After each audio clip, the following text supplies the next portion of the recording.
Hi guys, happy Saturday. I don't know if you heard Ramaphosa speak on that national dialogue.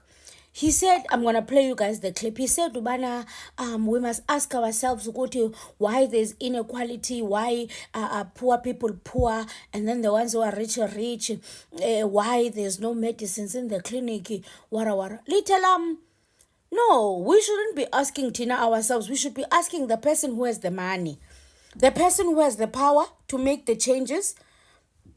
Sorry, those are the people that we should be asking. Why must we ask me? And also he says that as individuals, we must make change. Wara. Njani? Singenamali. The government is saying we don't know what to do, so let's blame. They're blaming us. Ukuthi sonke we should do something. No. Because they've got the money. They've got the power to make these changes, to make things better. Kutheni kuzobuzwa thina ukuthi why we must ask ourselves. Guys, listen to this and just tell me if maybe I'm understanding it wrong, because I'm not understanding. I'm not sure if I understand ukuthi uRamaphosa uthini. Please listen to this. We need to ask ourselves, why do so many people live in abject poverty and so few live lives of opulence?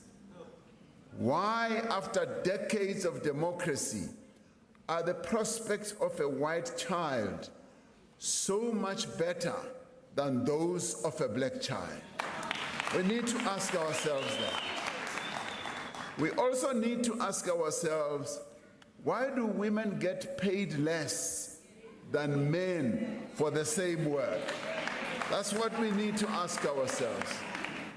Now, we also must go deeper and ask ourselves why, when we have a Bill of Rights in our Constitution, are the LGBTQI plus people still discriminated against?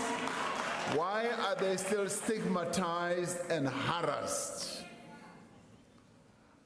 Why do clinics run out of medicine? Are questions that we must ask ourselves. And why do taps run dry?